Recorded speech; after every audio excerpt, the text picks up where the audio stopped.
This is continuing my automobile inquiry from a couple days ago about what's happened to women. What in the world is going on with women out there, in the Western world especially?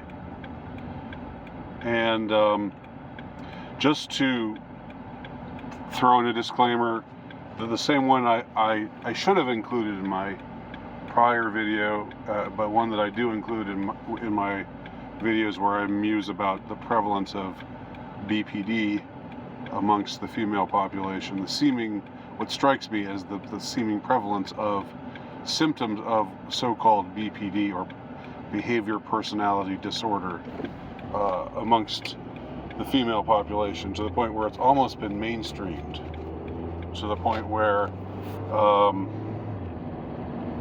it's just almost what you expect to see amongst women. The disclaimer is, first of all, I have a daughter, and I love her more than anything in the world, other than my son, who I love just as much. Also, just to give a little context, y'all know my mother recently passed. Her funeral was yesterday, and I spoke at her funeral, and so and the words I gave in tribute to her were similar to what I expressed in the video that I recorded just after her passing on February 22nd. So this is obviously not me ranting against women, or this is not me saying that women are bad or that men are good, or anything like that.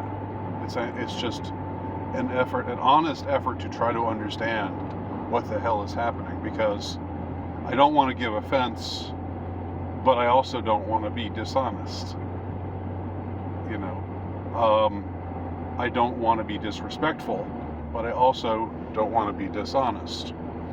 And I just have to be true to what I have experienced and seen and observed amongst women today.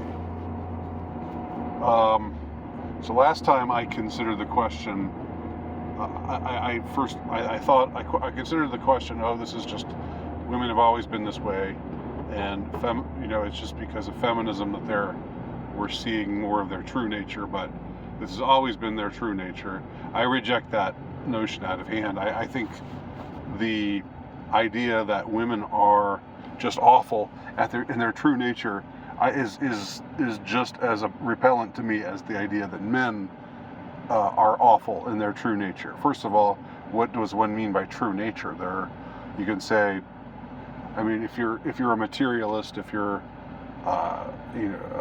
essentially a nihilist, you can just say our true nature is just to be nothing greater than animals, and everything else is just pretense. I reject that idea out of hand. I believe we're created in the image and likeness of God, and that our higher nature is our true nature. So that's my perspective on things. If that's not your perspective on things, I'm not disinviting you from this conversation, but I am just letting you know where I stand. So I don't think when women behave a certain way that's undesirable, not just undesirable, that's making it sound a little too benign, but that in a way that is close to pathological, that should just be humored, and that we should just shrug and say, oh well,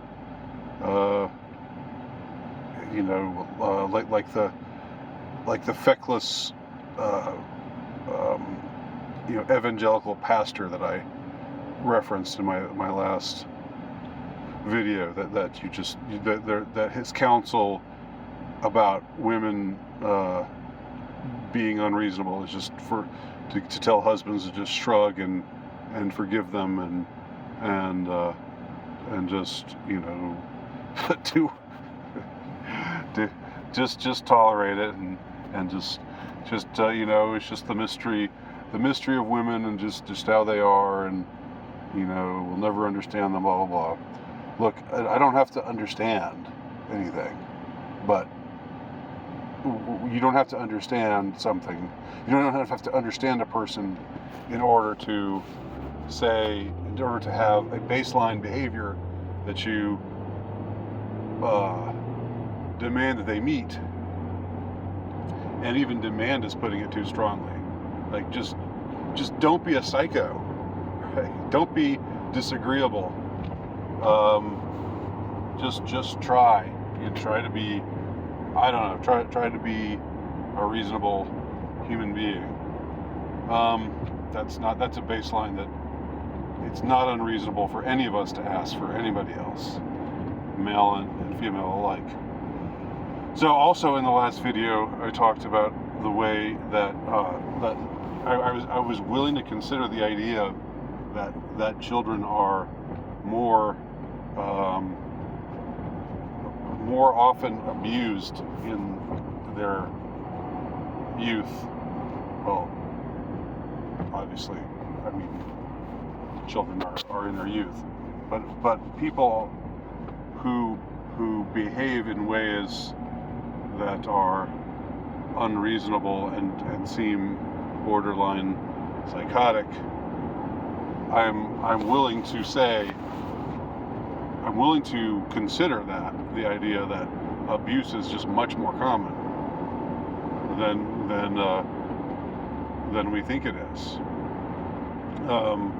And of course, brought up the specter of Pizzagate and the revelations about the abuse, the elites indulging in abuse, those who claim to be the best among us, the best and the brightest, the creme de la creme. They're the ones, who are the most depraved, the most psychopathic of us all. So does that just filter down? Maybe it does, to the rest of us. And maybe we're just seeing a lot of, maybe with women's behavior, what we're seeing is the result of a lot of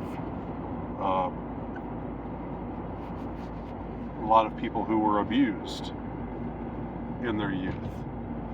Because people who get abused in their youth, as I said before, that does something to you. It doesn't wreck you irrevocably, but it fries your circuitry. I put it that way. I use that kind of mechanical metaphor. I think it does it to boys and to girls, but boys and girls are different, just like men and women are different, and boys and girls react differently to having been abused in their youth. So anyway, what I want to consider now is the question of the demonic. And again, this is one of those things. I know there are people who just immediately say, I'm out. I'm just not willing to consider this. This is not a reasonable thing to consider. This is not something that I at all believe in. This is just crazy talk. This is just superstition. This isn't something that really smart people actually believe. Well, I think I'm middling smart, and I believe it. So, and a lot of people who are smarter than me also believe it. So just consider that, if you're inclined to just dismiss the question, the realm of the demonic out of hand. When I was on with Morgoth, when we were talking about my latest book, The Rule of Wrath, the subject matter, the idea of disturbing subject matter in art came up, and Morgoth mentioned The Exorcist, which was a movie. Was not just a movie; it was an event.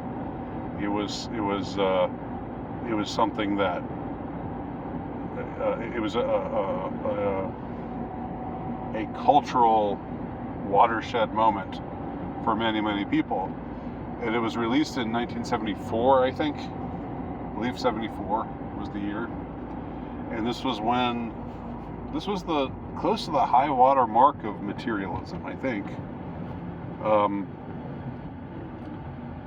This was after Vatican II, after the church had been modernized, and there wasn't a lot of thought given to exorcisms because there wasn't a lot of thought given to the demonic anymore. Now, whether this is the fault of the council itself or whether this is the fault of how the council was interpreted, that's not an issue I'm going to take up here. As a Catholic, it's a question that, of course, interests me. But in any case, wherever the truth may lie on that matter, the result was that people didn't take educated people who believed, who saw themselves as smart and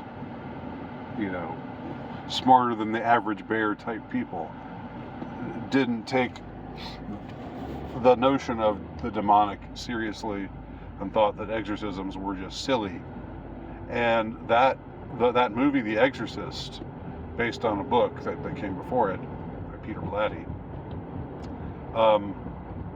that movie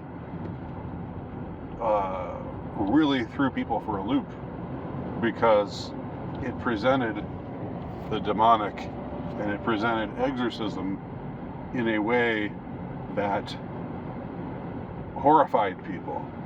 Now, looking back today, some of the special effects are cheesy, some aspects of it are dated, but I think in a lot of ways it really does hold up.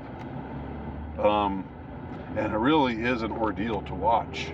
And this is something Morgoth and I discussed. It's deeply disturbing to see an innocent young girl transform into this cackling, blaspheming creature, and you really get the feeling of innocence being absolutely ripped to shreds, and it's an awful thing to see. And there's a scene that I think was in the original, that I think was cut from the original movie, but was actually put into the movie later, put back into the movie in its re-release, its Redux version later, where the younger priest asked the older priest, played by Max von Sydow, why does he do that? Why does the devil do this to us? And von Sydow's answer, which I find